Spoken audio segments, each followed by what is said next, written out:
Hello students, last class हम लोगों ने डाइपोल मोमेंट किया था। कैसे डाइपोल मोमेंट कैलकुलेट करते हैं, कौन से कंपाउंड्स पोलर होते हैं, कौन से नॉन पोलर होते हैं, ये सब ने कैलकुलेट किया था। आज हम लोग उसी को आगे कंटिन्यू करेंगे और विद सम क्वेश्चंस। और आपको याद हो तो हमने मॉलिक्यूल्स देखे थे, उनकी स्ट्रक्चर्स देखी थी और फिर उनके बाद हम देखा था कैसे हम अलग अलग मॉलिक्यूल्स के डाइपोल मोमेंट्स कैलकुलेट करते हैं। हम लोग स्टार्ट करते हैं क्वेश्चन से। क्वेश्चन लिखो। Question is arrange the following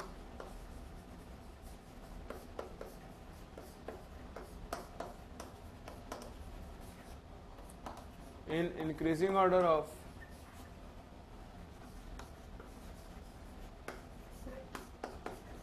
their dipole moment.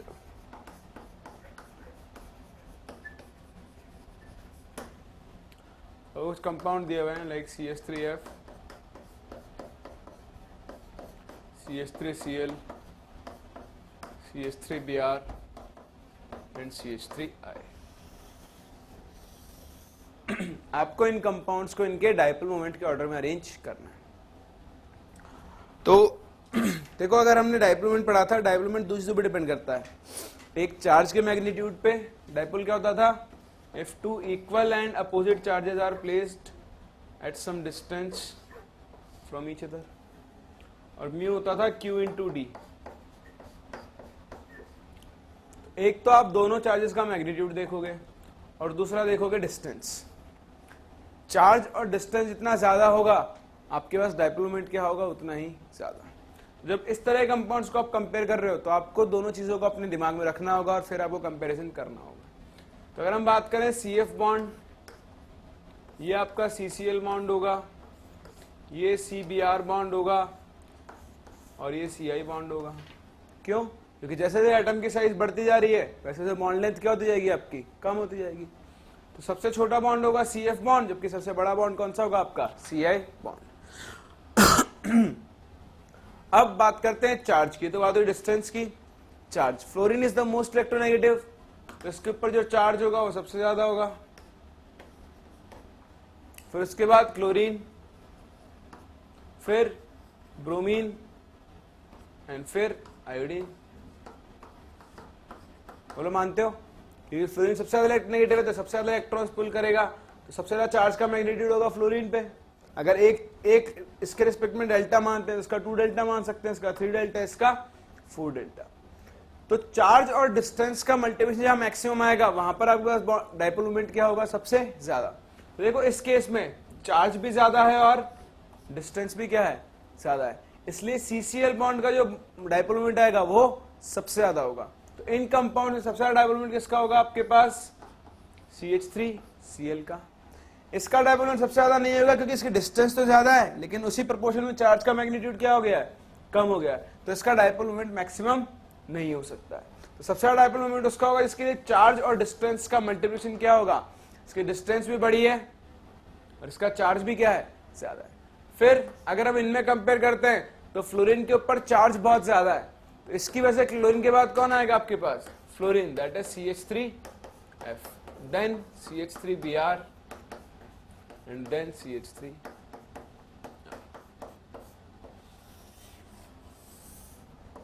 तो आप सिर्फ डिस्टेंस से नहीं बता सकते हो, आपको चार्ज भी देखना होगा, या फिर आप सिर्फ चार्ज से नहीं बता सकते हो, आपको डिस्टेंस भी देखना होगा।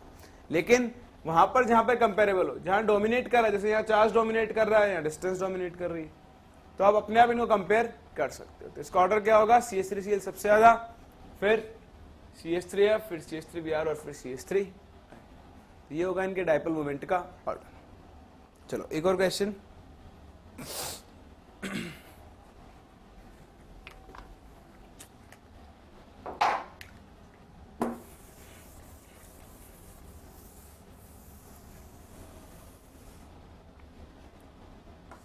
Question is, which of the following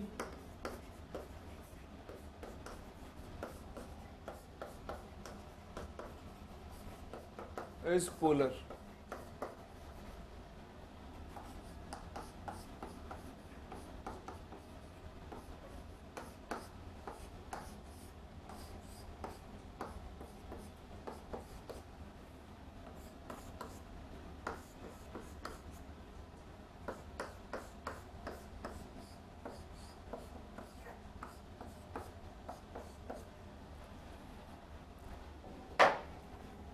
आपके पास 4 ऑप्शन है, आपको बताना है इनमें से कौन सा कंपाउंड पोलर है।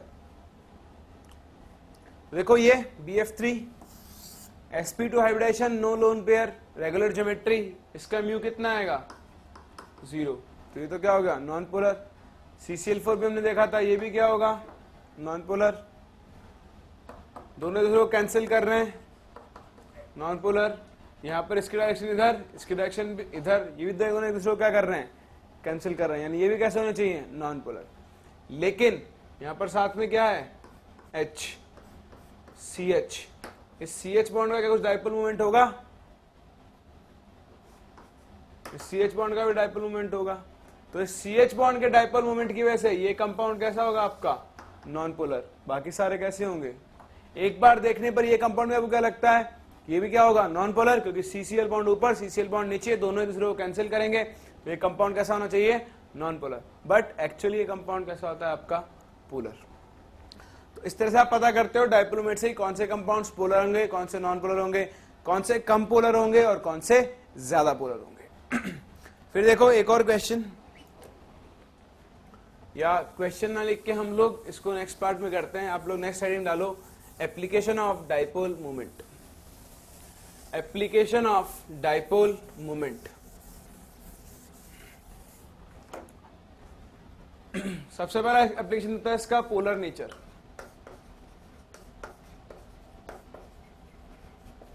ऑफ कंपाउंड्स, डाइपोल मूवमेंट आपके पास क्या बताता है, कौन से कंपाउंड्स पोलर होंगे और कौन से कंपाउंड्स नॉन पोलर होंगे। वो कंपाउंड जिनका म्यूनेट कितना आता है 0, वो कैसे होंगे पोलर, और वो कंपाउंड जिनका म्यूनेट आता है नॉन जीरो, वो कैसे होंगे, सॉरी जिनका 0 आता है वो होंगे आपके पास नॉन पोलर, और वो कंपाउंड जिनका म्यूनेट नॉन जीरो आता है वो कैसे होंगे आपके पोलर। ठीक है, और हमेशा याद रखना, हम जब भी किसी कंपाउंड की सॉल्युबिलिटी की बात करेंगे ना, हम लिखते हैं लाइक डिसॉल्व्स लाइक।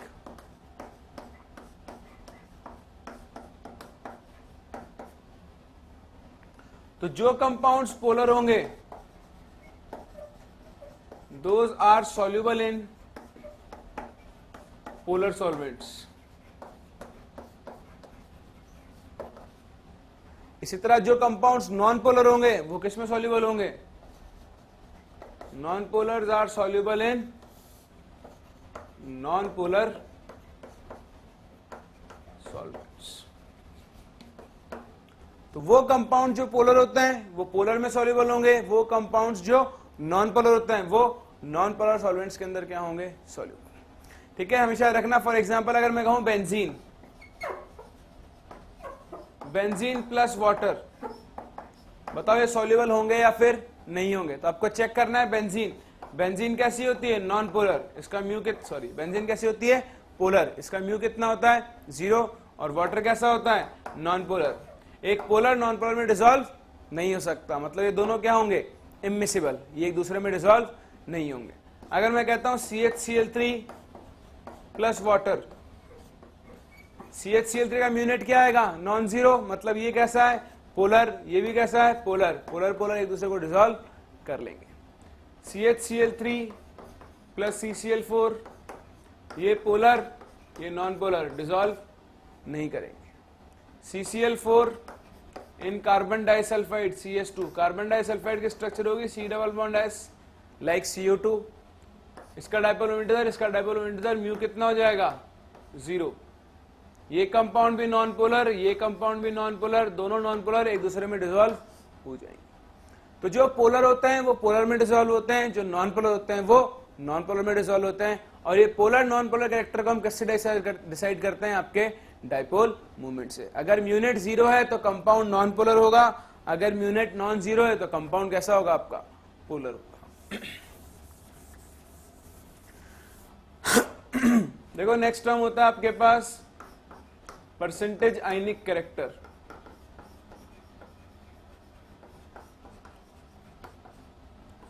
जब भी आपको किसी कोवेलेंट बॉन्ड के अंदर परसेंटेज आयनिक कैरेक्टर बताना है तो आपको सिंपली एक फॉर्मूला अप्लाई करना है, म्यू ऑब्जर्व्ड, या फिर आप इसे म्यू एक्सपेरिमेंटल भी कह सकते हो,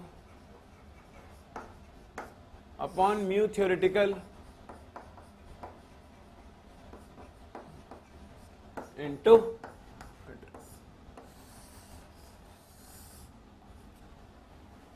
ठीक है। आपको म्यू ऑब्जर्व जो क्वेश्चन में दिया होगा, म्यू थ्योरेटिकल जो आप कैलकुलेट करोगे।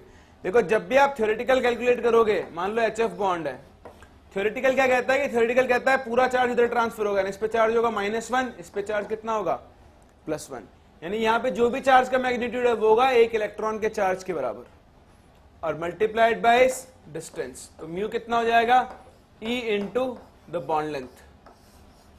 ये वैल्यू होगी कौन सी, थ्योरेटिकल। जब भी आपको थ्योरेटिकल वैल्यू कैलकुलेट करनी है, you will always consider that यहां से कंप्लीट चार्ज ट्रांसफर हो गया है, तो इस पे चार्ज आएगा -1 और इस पे चार्ज आएगा +1। तो सिंस -1 +1 दोनों का चार्ज सिर्फ साइन का फर्क है, मैग्नीट्यूड किसके बराबर होगा, एक इलेक्ट्रॉन के चार्ज के बराबर। तो थ्योरेटिकल डाइपोल मोमेंट हमेशा कितना होगा, E इंटू डी, ठीक है। तो देखो कैसे हम परसेंटेज आयनिक कैरेक्टर कैलकुलेट करते हैं, क्वेश्चन लिखो। सी द क्वेश्चन इज, लिखो, the observed experimental dipole moment, the observed experimental dipole moment of of HCl bond is 1.03 d. The observed experimental dipole moment of HCl bond is 1.03 d. D stands for Debye. If the HCl bond length is 1.275 angstrom, if the HCl bond length is 1.275 angstrom, then calculate the percentage ionic character,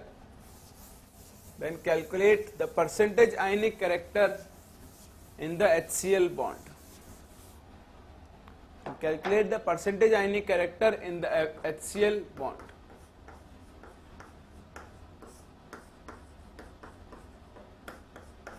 तो देखो percentage आयनिक character का formula क्या है, mu observed upon mu theoretical into 100। Mu observed आपको question में given है, it's 1.03 divide mu theoretical आप calculate करोगे कौन से फॉर्मूले से, E इंटू डी। E क्या होता है, charge of electron which is 1.6 into 10⁻⁻19 Coulomb's, into distance कितनी दी हुई है आपको 1.275 एंगस्ट्रॉम। एंगस्ट्रॉम का मतलब 10⁻⁻10 मीटर्स, लिख सकते हैं। तो वैल्यू कितनी आएगी 1.6 इंटू 1.275 इंटू 10⁻⁻29 कूलम्स इंटू, ठीक है। अब देखो म्यू ऑब्जर्व दिया हुआ है डिवाई में, म्यू थ्योरेटिकल निकाला मैंने कूलम्स इंटू मीटर में, तो आप क्या करो डिवाई को कन्वर्ट कर दो किसमें, कूलम्स इंटू मीटर्स में, तो कितना हो जाएगा 1.03 into 3.33 into 10⁻⁻30 coulombs into metre. तो वैल्यूज रखते हैं यहाँ पे, म्यू ऑब्जर्व कितना हो गया 1.03 into 3.33 into 10⁻⁻30 coulombs into metre upon mu theoretical कितना आएगा 1.6 into 1.275 into 10⁻⁻29 coulombs into metre into 100। इसे आप सॉल्व करोगे तो आपका आंसर आएगा 17। दैट इज इस HCl बॉन्ड में कितने परसेंट आयनिक कैरेक्टर है, 17% आयनिक कैरेक्टर्स। ये समझ में आता है आपको। तो ये आपके पास दो मेजर एप्लीकेशंस होते हैं डाइपोल मूवमेंट के। उसके अलावा आप मॉलिक्यूल की ज्योमेट्री बता सकते हो। अगर एक कंपाउंड का डाइपोल मूवमेंट 0 है तो उसकी ज्योमेट्री कैसी होगी, रेगुलर। अगर एक कंपाउंड का डाइपोल मूवमेंट नॉन जीरो है तो उसकी ज्योमेट्री कैसी होगी, इररेगुलर, दैट इज डिस्टॉर्टेड। जो आपकी हाइब्रिडाइजेशन स्ट्रक्चर आती है उससे कुछ डिफरेंट स्ट्रक्चर उसकी होगी। तो ये आपके पास एप्लीकेशन होते हैं डाइपोल मूवमेंट्स के, जिसमें सबसे इंपॉर्टेंट है ये calculation of percentage ionic character. तो यहां हमारा डाइपोल मूवमेंट खत्म होता है। हम किसी भी मॉलिक्यूल का डाइपोल मूवमेंट कैलकुलेट कर सकते हैं और अलग अलग मॉलिक्यूल्स का डाइपोल मूवमेंट कंपेयर भी कर सकते हैं। चलो अब हम लोग स्टार्ट करने जा रहे हैं very important term, very important theory which is called molecular orbital theory.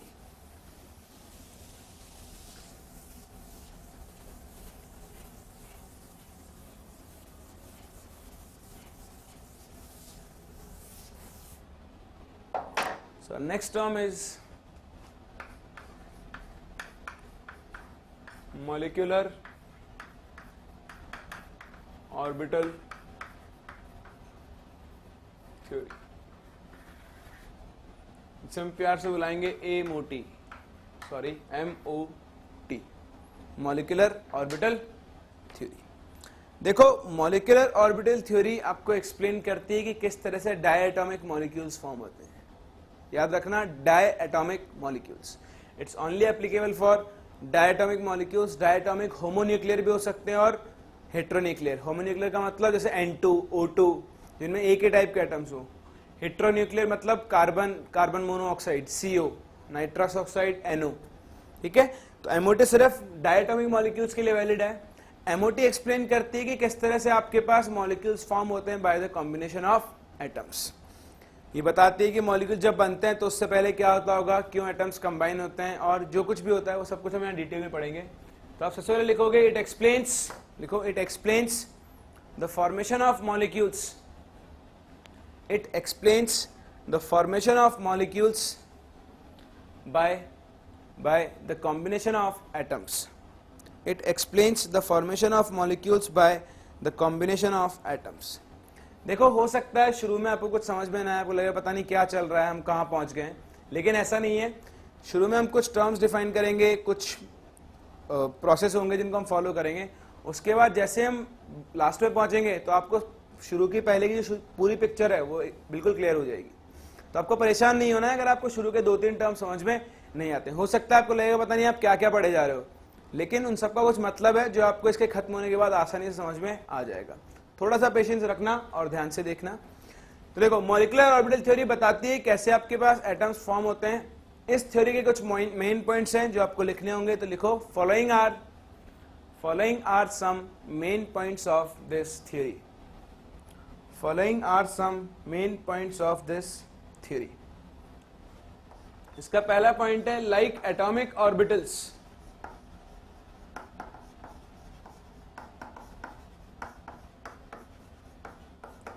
Molecular orbitals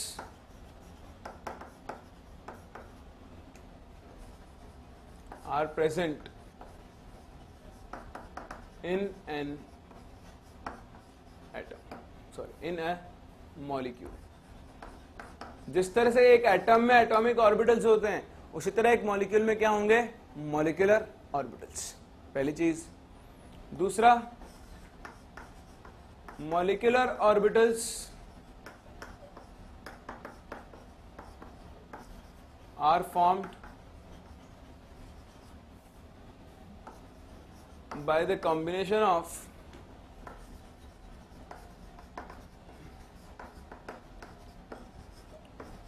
atomic orbitals. molecular orbitals कैसे बनते हैं, by the combination or overlapping of atomic orbitals.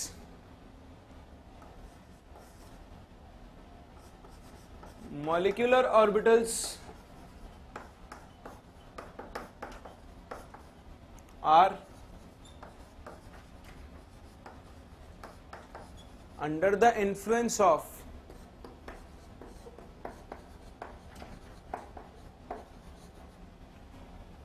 the nuclei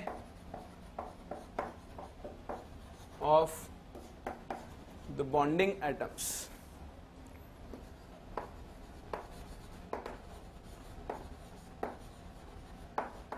जो भी मॉलिक्यूलर ऑर्बिटल्स होते हैं वो आपके पास जितने भी बॉन्डिंग न्यूक्लियाई है उनके इफेक्ट में काम करते हैं. उसके अलावा molecular orbitals have different energies. वो हम देखेंगे उनकी एनर्जीज डिफरेंट कैसे होती है और क्यों होती है. Last one, electrons are filled in these, मैंने एमोज लिख रहा हूं, MOs means molecular orbitals, according to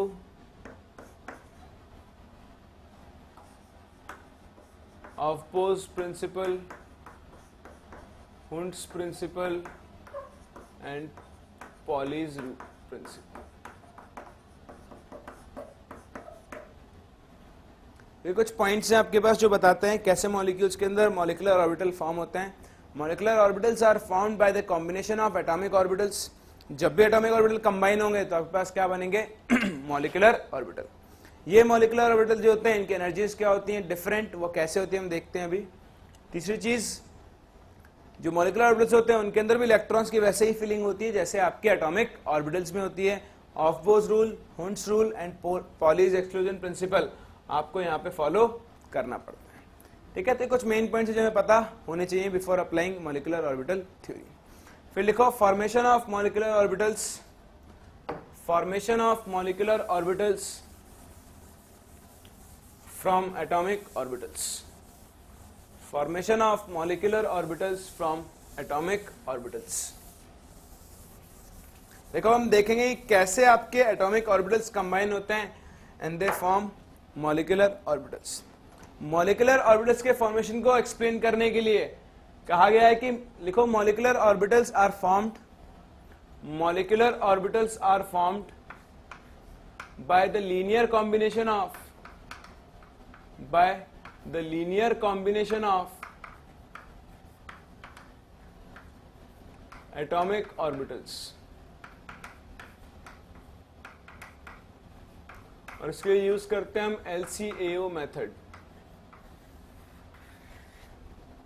LCAO stands for linear combination of atomic orbitals. तो आपके पास जो भी मॉलिक्यूलर ऑर्बिटल्स फॉर्म होते हैं they are always formed by linear combination of atomic orbitals.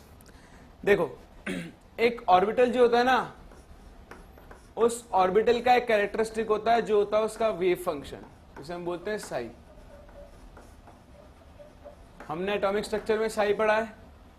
Wave function psi क्या बताता है आपके पास? Probability of finding an electron in space, finding electrons rather in space. ठीक है, हर ऑर्बिटल के करस्पॉन्डिंग क्या होता है? उसका एक वेव फंक्शन जो क्या होता है? साई। और ये क्या बताता है कि उस स्पेस के अंदर इलेक्ट्रॉन्स के मिलने की प्रोबेबिलिटी कितनी है। साई की वैल्यू जितनी ज्यादा होगी इलेक्ट्रॉन्स मिलने की प्रोबेबिलिटी क्या हो जाएगी? उतनी ही ज्यादा। तो पहली चीज, हर ऑर्बिटल के करस्पॉन्डिंग आपके पास एक वेव फंक्शन होता है जिसे हम कहते हैं साई। अगर आपको इनके ग्राफ्स याद हो तो ग्राफ्स कुछ इस तरह से बनते थे। यहां पर होता था साई और यहां होता है inter nuclear distance R, for distance from nucleus.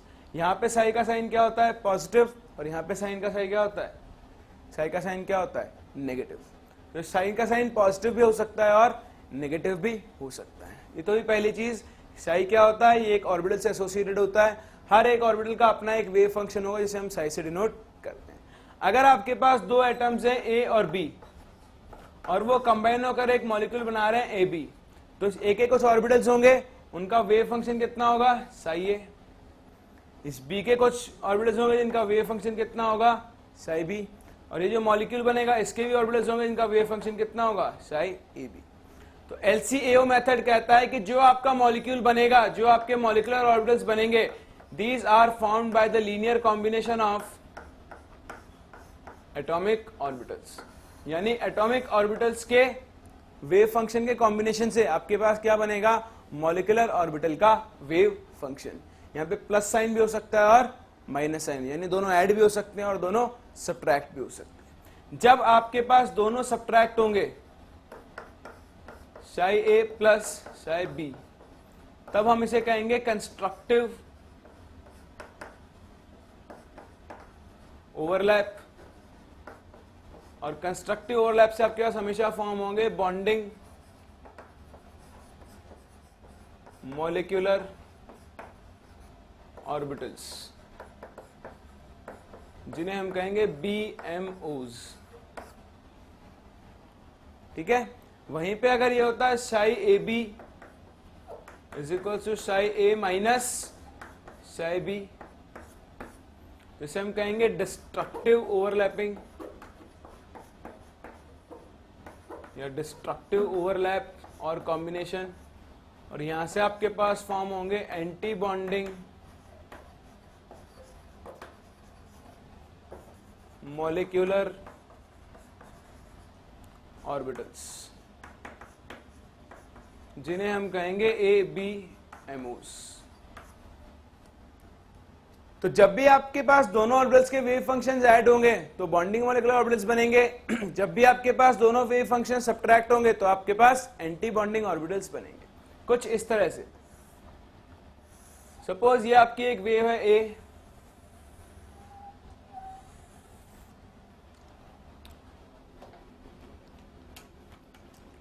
और सपोज ये आपकी एक दूसरी वेव है बी।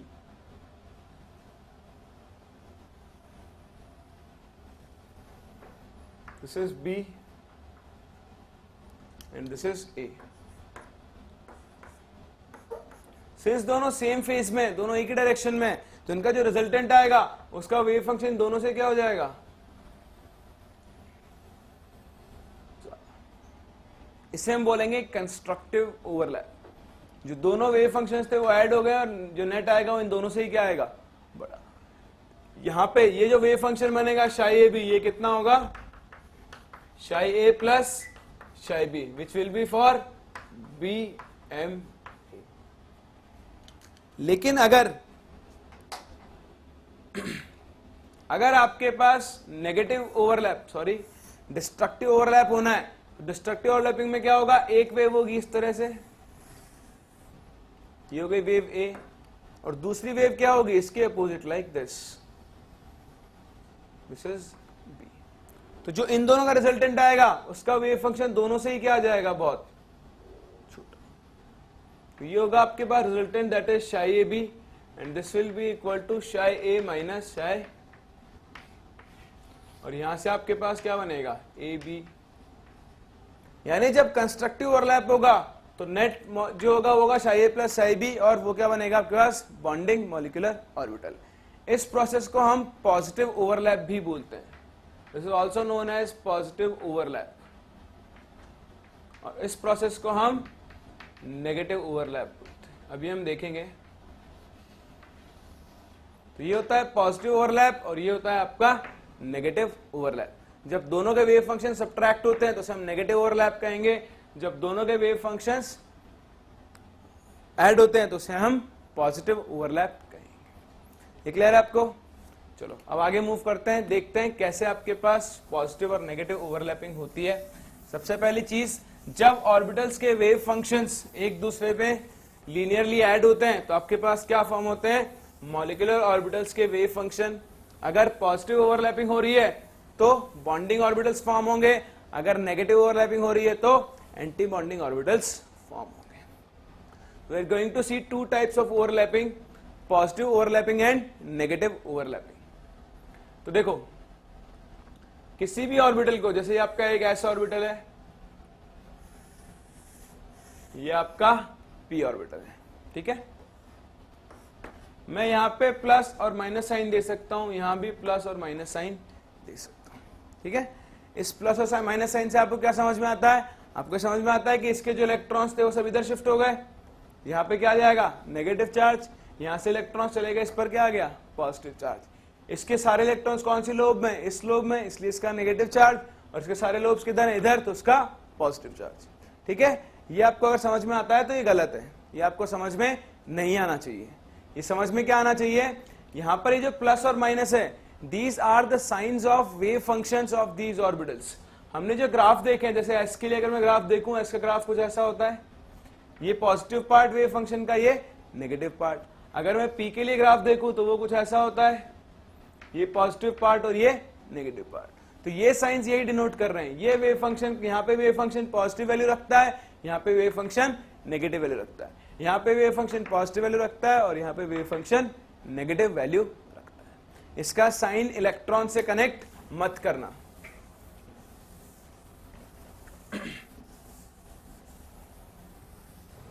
अब देखो, हम सबसे पहले बात करते हैं पॉजिटिव ओवरलैपिंग की।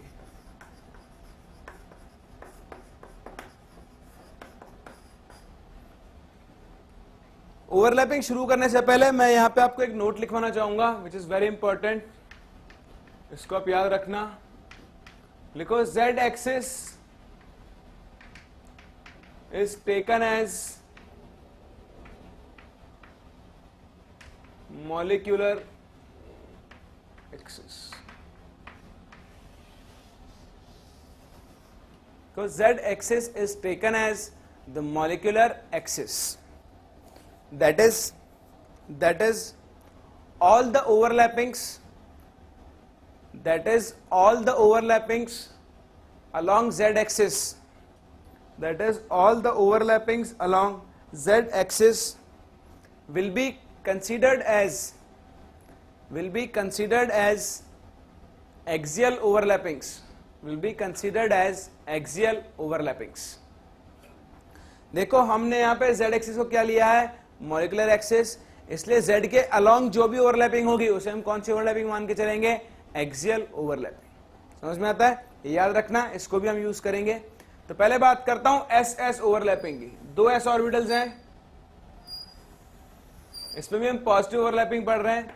सपोज ये इसका पॉजिटिव पार्ट, ये नेगेटिव पार्ट, ये पॉजिटिव पार्ट, ये नेगेटिव पार्ट. या तो ऐसे ओवरलैप करें, या फिर दो एस ऑर्बिटल आपके कुछ, ये इसका नेगेटिव पार्ट, पॉजिटिव पार्ट, ये नेगेटिव पार्ट, ये पॉजिटिव पार्ट.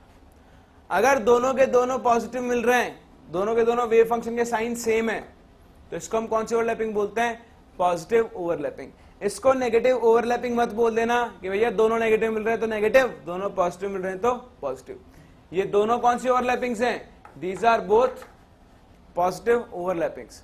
जब दोनों ऑर्बिटल्स के वेव फंक्शन के साइन सेम हो तो उसे हम कौन सी ओवरलैपिंग कहेंगे, पॉजिटिव ओवरलैपिंग. और इससे आपके पास कौन से ऑर्बिटल्स बनेंगे, बॉन्डिंग मॉलिक्यूलर ऑर्बिटल्स. तो यहां पर देखो, यहां पर जो नेट आपका ऑर्बिटल बनेगा उसकी शेप बनेगी कुछ इस तरह से कि जो इलेक्ट्रॉन क्लाउड होगा, क्योंकि सेम साइन का इलेक्ट्रॉन क्लाउड सेम साइड है, तो आपके पास इलेक्ट्रॉन क्लाउड जो होगा वो इन दोनों न्यूक्लियस के बीच में कहीं पर मैक्सिमम हो जाएगा, नहीं यहां पे कहीं.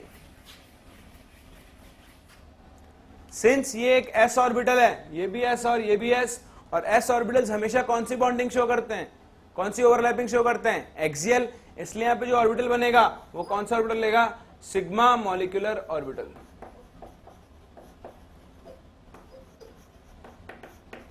इसे हम कहेंगे सिग्मा एस. सिंस यहां पॉजिटिव ओवरलैपिंग हो रही है तो ये कौन सा ऑर्बिटल बनेगा, बॉन्डिंग मॉलिक्यूलर. तो जब भी पॉजिटिव ओवरलैपिंग होगी तो आपके पास कैसा ऑर्बिटल बनेगा, बॉन्डिंग मॉलिक्यूलर ऑर्बिटल. फिर बात करते हैं नेगेटिव ओवरलैपिंग की, वो कैसे होगी.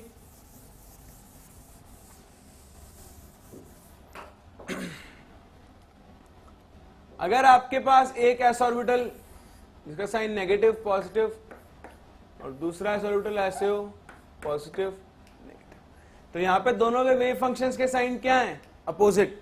तो यहां पर क्या हो गया आपके पास, destructive overlapping, that is negative overlapping. तो ऐसे लिख सकते हो, this will be your negative overlapping. अब यहां पर क्या होगा, यहां पे इलेक्ट्रॉन क्लाउड डिस्पर्स हो जाएगा. किस तरह से, ये एक न्यूक्लियस, इसका इलेक्ट्रॉन क्लाउड इधर, ये दूसरा न्यूक्लियस, इसका इलेक्ट्रॉन क्लाउड, और बीच में आपके पास क्या बन जाएगा, एक नोडल.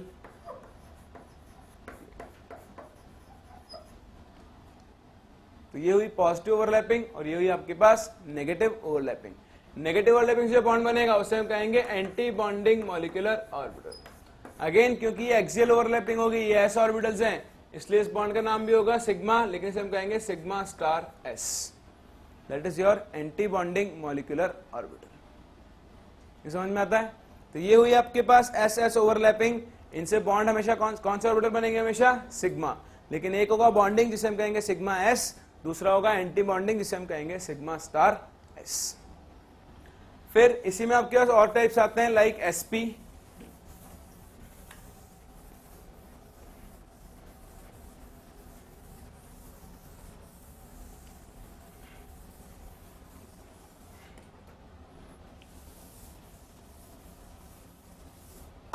देखो एसपी ओवरलैपिंग में क्या होगा, आपके पास एक एस ऑर्बिटल होगा और एक पी ऑर्बिटल होगा. ये दोनों ओवरलैप करेंगे. ओवरलैप करने से जो इनका शेप बनेगा ऑर्बिटल का वो कुछ ऐसा होगा, इधर इसका न्यूक्लियस, इधर इसका न्यूक्लियस. सिंस यहां भी एक्सियल ओवरलैपिंग होगी, एस ऑर्बिटल्स हमेशा कौन सी ओवरलैपिंग शो करते हैं, एक्सियल. तो यहाँ पे भी सिग्मा मॉलिक्यूलर ऑर्बिटल आपका, sorry this will not be sp, sorry molecular orbitals में sp नहीं होता है, दिस विल बी pp। चलिए मैं 2s का एग्जांपल लेना था, बट हमने ss देख लिया है। सेकंड होगा आपके पास pp। pp में क्या होगा, एक p ऑर्बिटल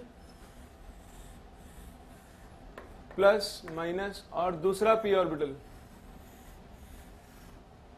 प्लस माइनस, ये एक दूसरे से ओवरलैप करेंगे। तो ये कौन सी ओवरलैपिंग है, पॉजिटिव ओवरलैपिंग। तो यहाँ बॉन्डिंग मॉलिक्यूलर ऑर्बिटल्स फॉर्म होंगे और जो इलेक्ट्रॉन डेंसिटी होगी वो इन दोनों न्यूक्लियस के बीच में क्या होगी,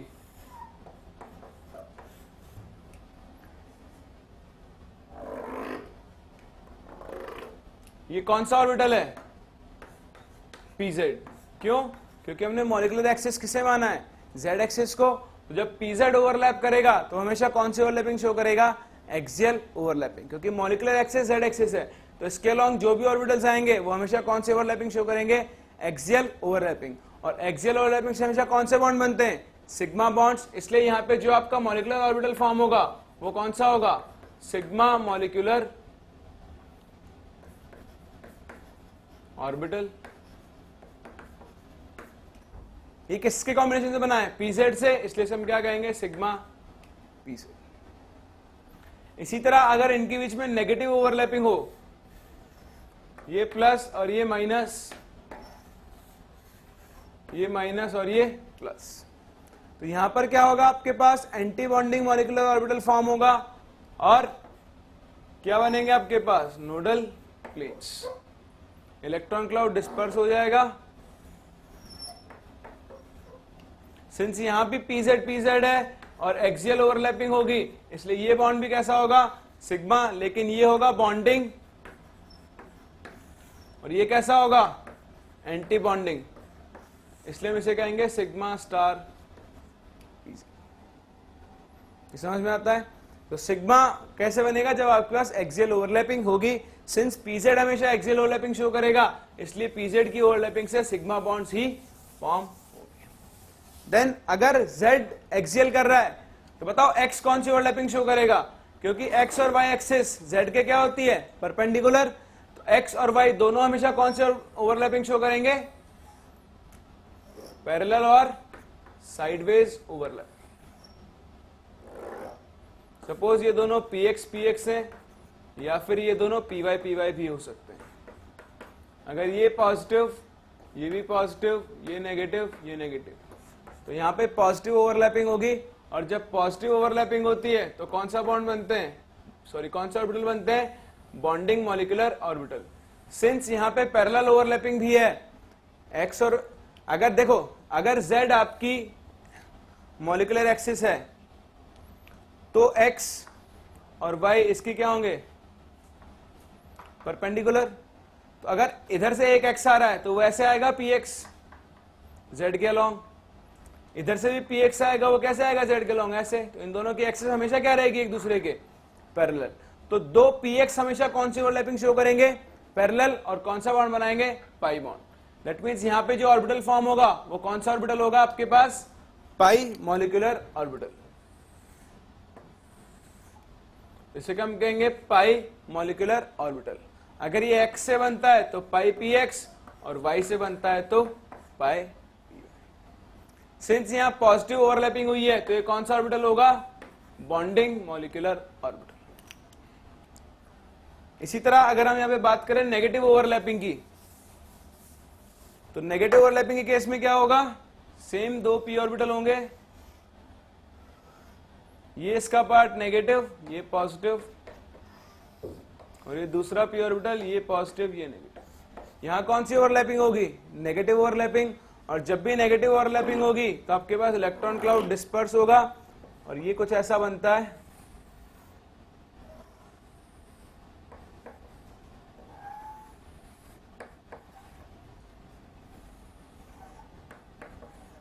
यहां पर ये क्या आएंगे, नोडल प्लेन्स। ये भी एक नोडल प्लेन है, ये भी एक नोडल। ये कौन सा ऑर्बिटल बनेगा आपके पास, अगेन पाई px और पाई py। लेकिन सिंस ये एंटी बॉन्डिंग है तो इनके साथ क्या आ जाएगा, स्टार। तो इस तरह से एटॉमिक ऑर्बिटल्स के कॉम्बिनेशन से आपके पास क्या बनते हैं, मॉलिक्यूलर ऑर्बिटल्स। दो तरह के ऑर्बिटल्स फॉर्म होते हैं, एक सिग्मा और दूसरे पाई, सिग्मा और पाई, और साथ में bonding and anti bonding. Bonding को हम नॉर्मल साइन से डिनोट करते हैं, जैसे सिग्मा है तो sigma S, sigma P Z, pi P X और पाई पी वाई। जबकि एंटी बॉन्डिंग के लिए क्या लगाते हैं हम, star, pi star 2px and pi star P Y. ठीक है, तो इस तरह से आपके पास ये होता है एलसीओ मेथड, जो आपको समझाता है कि किस तरह से एक मॉलिक्यूल के अंदर एटॉमिक ऑर्बिटल्स फॉर्म होते हैं। फर्दर अब हम कंपेयर करेंगे bonding and anti bonding orbitals की एनर्जीज को।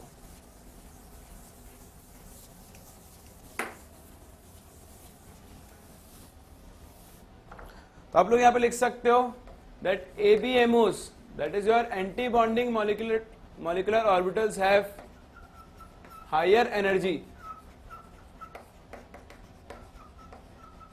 than bonding molecular orbitals। ABMOs की एनर्जी हमेशा BMOs से क्या होगी, ज्यादा, because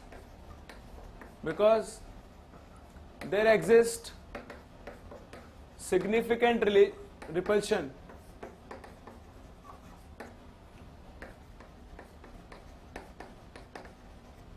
between the nuclei in ABMOs।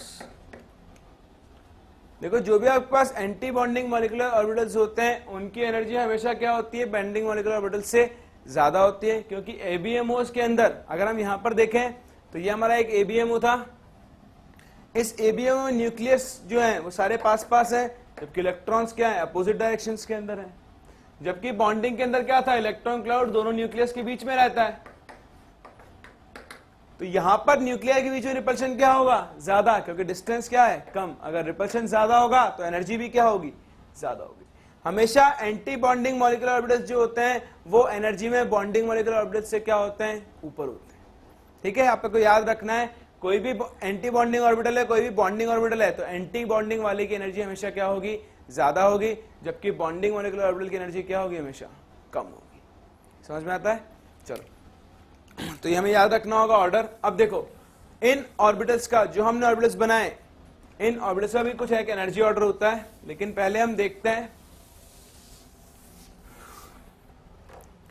आपके पास जो मॉलिक्यूलर ऑर्बिटल थ्योरी है MOT is valid up to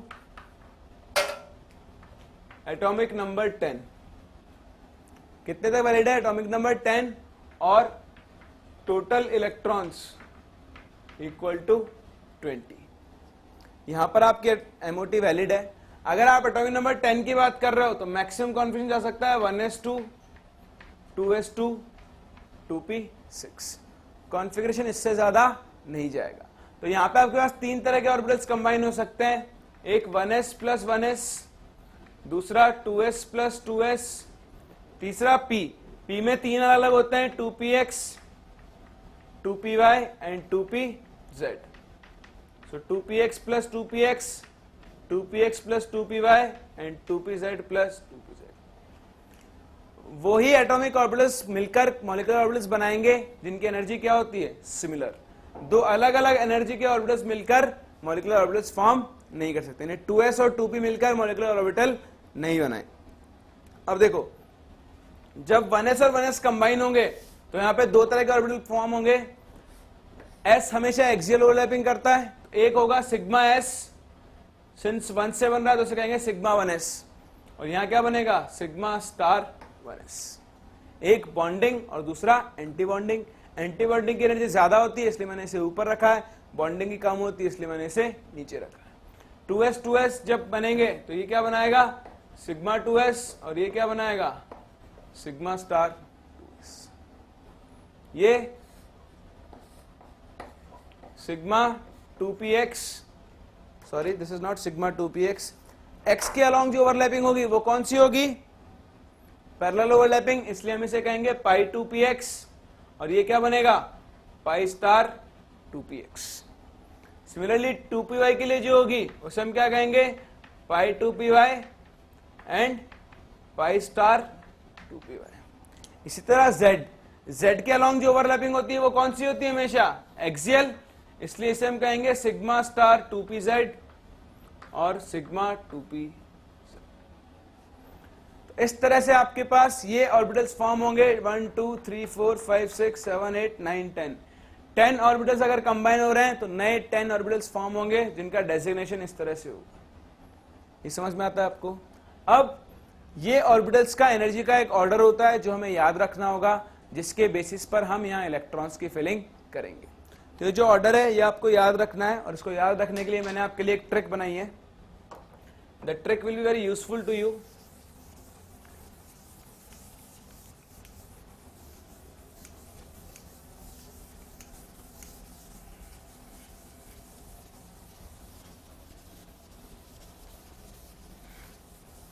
देखो, हम यहां पर दो तरह के एटम्स के लिए इस कॉन्फ़िगरेशन को यूज करेंगे, एमओटी को यूज करेंगे।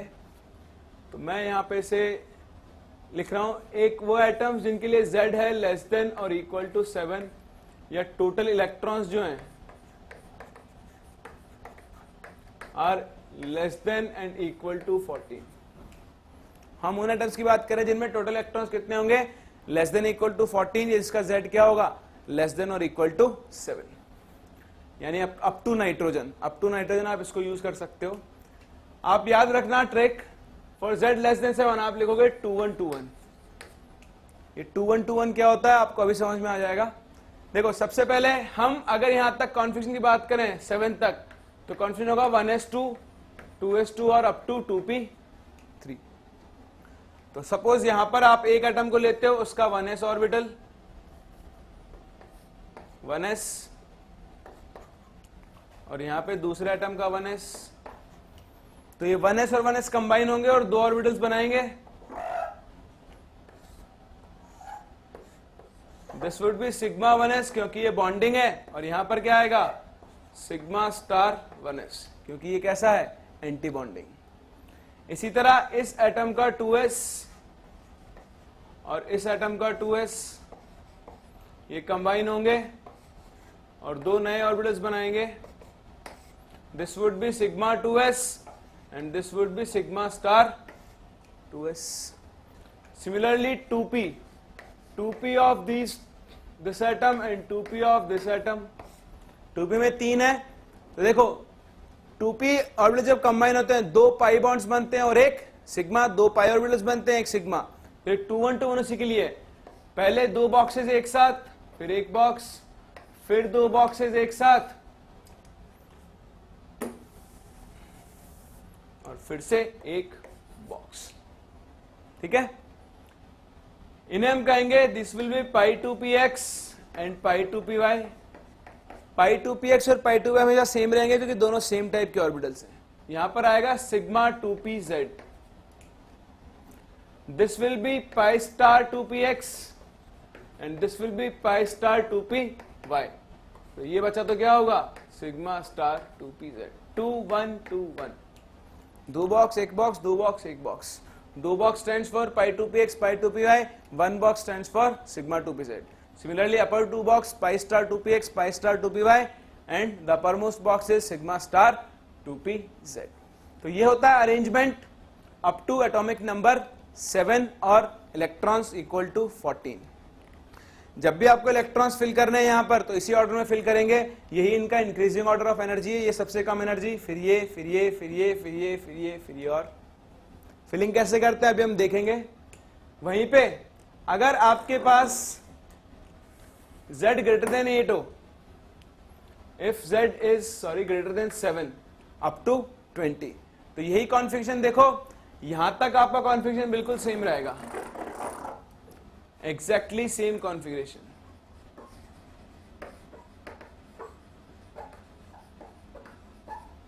up to this 2s, लेकिन इसके बाद कॉन्फ़िगरेशन चेंज होगा and it will follow the order of 1 2 2 1। तो आपको याद रखना है 2 1 2 1 एंड 1 2 2 1। और अगर आपको हिंदी आती है तो it's 21 21 12 21। up to 7 it's 2 1 2 1 that is 21 21, और after 7 it will be 1 2 2 1 that is 12 21। ये आपको याद रखना है, बहुत यूजफुल होगा ऑर्डर। आप एक दो बार बनाओगे तो आपको अपने आप याद हो जाएगा कि what is 2 1 2 1 and what is 1 2 2 1। तो देखो 1 2 2 1 means 1 box 2 box then 2 box, और 1 बॉक्स के लिए जगह नहीं बची तो थोड़ा नीचे बना रहा हूं वापस से। 1 box 2 box 2 box and 1 box. So this is sigma 2pz 1 box, pi 2px, pi 2py, pi star 2px, pi star 2py, and this would be sigma star 2p। तो देखो नाइट्रोजन तक ये कॉन्फ़िगरेशन, नाइट्रोजन के बाद oxygen, fluorine, neon, उनके लिए configuration क्या चलेगा ये। अगर टोटल इलेक्ट्रॉन्स 14 या 14 से कम है तो you'll follow this configuration। if total electrons are greater than 14 then you'll follow this configuration। समझ में आता है आपको? चलो बहुत बढ़िया। अब हम लोग यहाँ पे इलेक्ट्रॉन्स फिल करना सीखेंगे। यहाँ पे इलेक्ट्रॉन फिल करने से पहले हम लोग कुछ टर्म्स और कुछ फॉर्मुलेस जो यूज करना चाहेंगे। That is first formula is your bond order. Bond order is equals to half of Nb minus Na, where Nb is number of electrons in BMOs and Na is number of electrons in ABMOs। तो ये आपके पास दो तरह के electrons होंगे, एक bonding orbitals में और एक एंटी बॉन्डिंग में। बॉन्ड ऑर्डर का फॉर्मूला क्या होगा? हाफ Nb माइनस Na, पहली चीज। Second thing, if molecule contains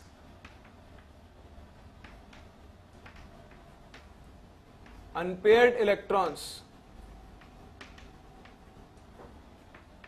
it will be paramagnetic, and if it does not contain unpaired electron then it will be diamagnetic in nature। तो अगर इसके पास कोई unpaired electrons हैं तो नेचर में कैसा होगा?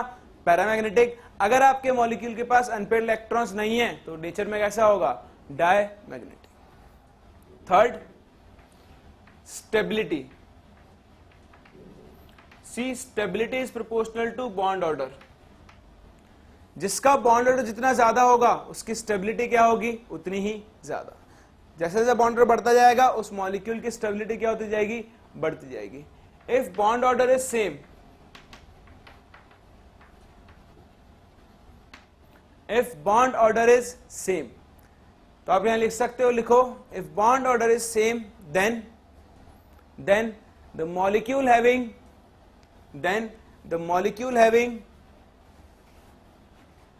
Nb greater than Na, that means number of electrons in BMOs are greater than number of electrons in ABMOs, will be more stable, will be more stable। यानी मैं सिंपली लिख सकता हूं, if bond order is same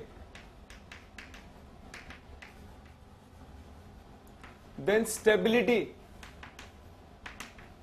will be inversely proportional to number of electrons in ABMO। जिस molecule के anti bonding orbitals में number of electrons ज्यादा होंगे वो अनस्टेबल होगा, जिसमें कम होंगे वो कैसा होगा? स्टेबल होगा। ये समझ में आता है? तो ये फॉर्म से जो हम यूज करेंगे, देखो अब हम बात करते हैं आगे। यहाँ पे एक छोटी सी चीज और है, अगर आप वो भी लिख लो तो हम लोग को वापस नहीं लिखना पड़ेगा, उसे भी कवर अप कर ही लेते हैं। See bond length is inversely proportional to bond order. ये तो आपको पता ही होगा। एक ट्रिपल बॉन्ड डबल बॉन्ड से छोटा होता है क्योंकि उसका बॉन्ड ऑर्डर क्या होता है? ज्यादा। जैसे जैसे नंबर ऑफ बॉन्ड्स बढ़ते जाएंगे बॉन्ड की लेंथ क्या होती जाती है? हमेशा छोटी होती जाती है। So bond length will be inversely proportional to bond order. जैसे जैसे बॉन्ड ऑर्डर बढ़ता जाएगा बॉन्ड लेंथ क्या होती जाएगी? डिक्रीज होती जाएगी। तो ये कुछ पॉइंट्स है जिन्हें हम यूज करेंगे इसलिए मैंने इन्हें पहले ही डिफाइन कर दिया है। चलो अब हम इलेक्ट्रॉन्स की फिलिंग करते हैं। पहले हम बनाते हैं बेरिलियम Be2। बेरिलियम का कॉन्फिगरेशन क्या होता है? Beryllium is 1s2 2s2। एक बेरिलियम में कितने इलेक्ट्रॉन्स है? 2 + 2 4। So there will be total 8 electrons in Be2। तो मुझे इस कॉन्फ़िगरेशन में, क्योंकि बेरिलियम का कॉन्फ़िगरेशन क्या है? <7, तो मैं इस कॉन्फ़िगरेशन को फॉलो करूंगा। तो बेरिलियम के लिए जब मुझे कॉन्फ़िगरेशन फॉलो करना है तो कितने इलेक्ट्रॉन्स फिल करने हैं? 8। फिलिंग स्टार्ट होगी यहां से, following Aufbau rule and Hund's principle. ठीक है, वही सारे रूल्स जो आपने एटॉमिक स्ट्रक्चर में पढ़े हैं। 1 2 3 4 5 6 7 एंड 8 इलेक्ट्रॉन्स फिल हो गए। अब ये हो गया Be2। मुझे निकालना है बॉन्ड ऑर्डर Be2 का। बॉन्ड ऑर्डर का फॉर्मूला क्या होता है? Half Nb minus Na। Nb is ये बॉन्डिंग ऑर्बिटल, ये भी बॉन्डिंग ऑर्बिटल, इसमें 2 इलेक्ट्रॉन्स, इसमें 2 electrons, 4 minus anti bonding 2 and 2 4। 4 - 4 is 0। यानी Be2 का बॉन्ड ऑर्डर कितना है? 0। इसका मतलब यह है कि आपका Be2 मॉलिक्यूल एग्जिस्ट नहीं करता। अगर किसी मॉलिक्यूल के लिए बॉन्ड ऑर्डर 0 आ रहा है, दैट मीन्स वो एग्जिस्ट नहीं करता। नेचर बताओ, ये पैरामैग्नेटिक होगा या डायमैग्नेटिक? क्या यहां अनपेयर्ड इलेक्ट्रॉन्स हैं? नहीं है, सारे इलेक्ट्रॉन्स कैसे हैं? Paired up. तो ये नेचर में कैसा होगा? डायमैग्नेटिक। यानी अगर Be2 मॉलिक्यूल एग्जिस्ट करता तो उसका नेचर कैसा होता? डायमैग्नेटिक। ठीक है, ये तो था Be2। सपोज मुझे Be2 ना बना के कार्बन बनाना है, C2। ठीक है, कार्बन की बात करते हैं हम लोग। C2 बनाना है तो कार्बन का कॉन्फ़िगरेशन 1s2 2s2 2p2। कितने इलेक्ट्रॉन्स है टोटल? 6। एक कार्बन में 6 इलेक्ट्रॉन्स है तो 2 कार्बन में कितने इलेक्ट्रॉन्स होंगे? 12। Z इज <7 और टोटल इलेक्ट्रॉन्स आर <14। तो यही कॉन्फ़िगरेशन फॉलो करना है। 12 इलेक्ट्रॉन्स फिल करते हैं, 2 2 4 2 6 2 8 9 10। अब भाई आप ऊपर नहीं जाओगे, पहले इनको पूरा फिल करोगे। 9 10 11 एंड 12। ये हो गया आपका कार्बन।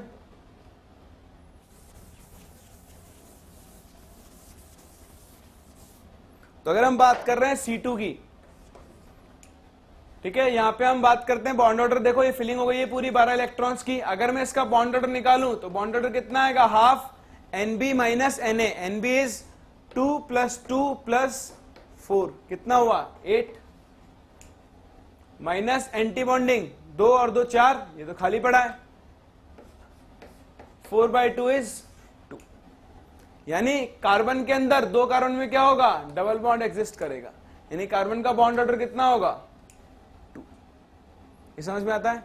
अब देखो मैं आपको बॉन्ड ऑर्डर निकालने का इससे भी छोटा तरीका बताता हूं। आपको यहां तक इन्हें काउंट, अगर ये सब फिल हो चुके हैं तो आपको इन्हें काउंट करने की जरूरत नहीं है।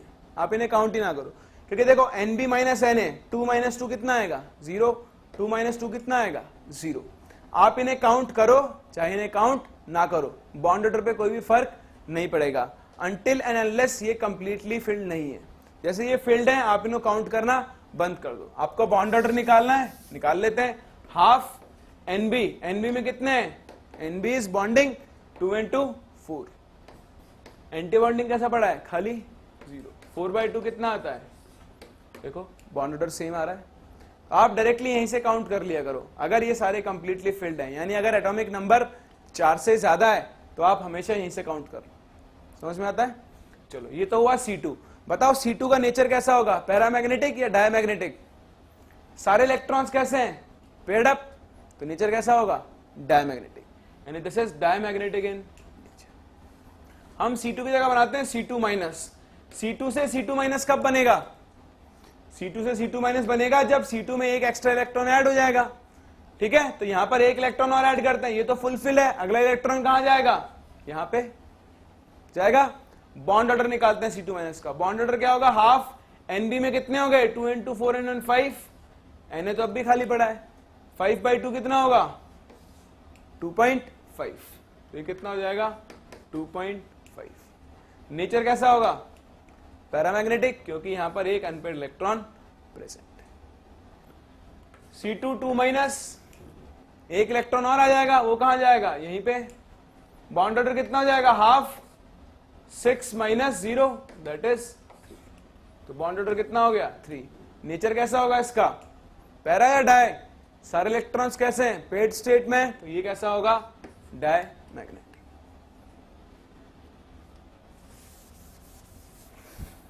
चलो C2 से C2 प्लस बनाए, तो ये तो हो गया C2। C2 प्लस क्या होगा, एक इलेक्ट्रॉन कम हो जाएगा, तो अब बॉन्ड ऑर्डर कितना होगा half into 3 minus 0 that is 3/2 that is 1.5। Nature कैसा होगा पैरामैग्नेटिक, क्योंकि इसके पास एक अनपेड इलेक्ट्रॉन है। C2 2 प्लस, 2 इलेक्ट्रॉन निकाल दो तो ये भी निकाल दो, bond order 2 minus 0/2 that is 1। Nature, तो इस तरह से आप किसी भी मॉलिक्यूल का बॉन्ड ऑर्डर निकाल सकते हो, उसका मैग्नेटिक कैरेक्टर निकाल सकते हो। आप चाहो तो इन्हें स्टेबिलिटी ऑर्डर में भी अरेंज कर सकते हो। सबसे ज्यादा बॉन्ड ऑर्डर किसका है, C2 2 माइनस का। सबसे ज्यादा स्टेबल कौन होगा, C2 2 माइनस। फिर बॉन्ड ऑर्डर किसका है 2.5 C2 माइनस, फिर C2, फिर C2 प्लस और फिर C2। तो ये बन जाएगा इनका स्टेबिलिटी। समझ में आता है। इसी तरह से आप नाइट्रोजन के लिए भी कर सकते हो। तो आपके लिए होमवर्क है ये कि आपको N2 minus, N2 2 minus, N2 plus and N2 2 plus, इनका बॉन्ड ऑर्डर लिखना है, इनका पैरामैग्नेटिक मैग्नेटिक कैरेक्टर लिखना है और इनको इनके ऑर्डर में अरेंज करना है। ठीक है, आप ऑर्डर बनाना, फिर हम नेक्स्ट क्लास के ऑर्डर को डिस्कस करेंगे। देन हम लोग बात करते हैं, ये तो ऐसे एलिमेंट्स थे जिनका एटॉमिक नंबर क्या है लेस देन 7। अब हम उन एलिमेंट्स की बात करेंगे जिनका एटॉमिक नंबर क्या हो ग्रेटर देन 7।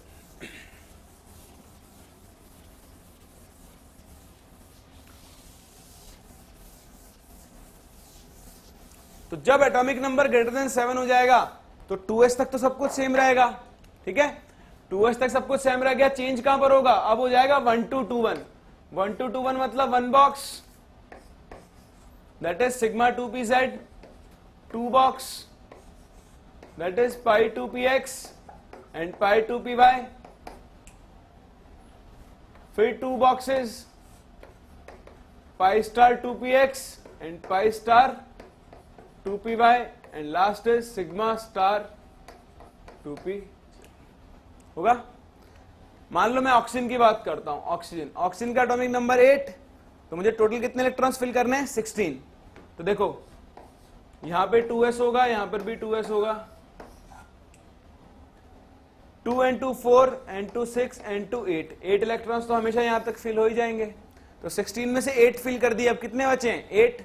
फिलिंग करते हैं 1 2 3 4 5 6 7 एंड होंगे 8 electrons. Bond order half NB minus Na, NB is 6, Na is 4/2, कितना आएगा 2। तो O2 का बॉन्ड ऑर्डर कितना आया 2। यानी जब भी O2 मॉलिक्यूल बनेगा तो ऑक्सीजन ऑक्सीजन के बीच में कैसा बॉन्ड बनना चाहिए, डबल बॉन्ड। देखो बनता है O डबल बॉन्ड O। बताओ नेचर पैरामैग्नेटिक या डायमैग्नेटिक, 2 अनपेड इलेक्ट्रॉन्स हैं, नेचर कैसा होगा पैरामैग्नेटिक। इसलिए O2 नेचर में कैसी होती है पैरामैग्नेटिक। ठीक है, MOT एक्सप्लेन करती है ऑक्सीजन का पैरामैग्नेटिक बिहेवियर, इसीलिए हम कहते हैं ऑक्सीजन कैसे होती है हमेशा नेचर में पैरामैग्नेटिक। तो हो गई पैरामैग्नेटिक। चलो O2 2 माइनस बनाए, O2 माइनस को हम बोलते हैं सुपर ऑक्साइड आयन। क्या बोलते हैं सुपर ऑक्साइड आयन, इसका एग्जांपल है KO2।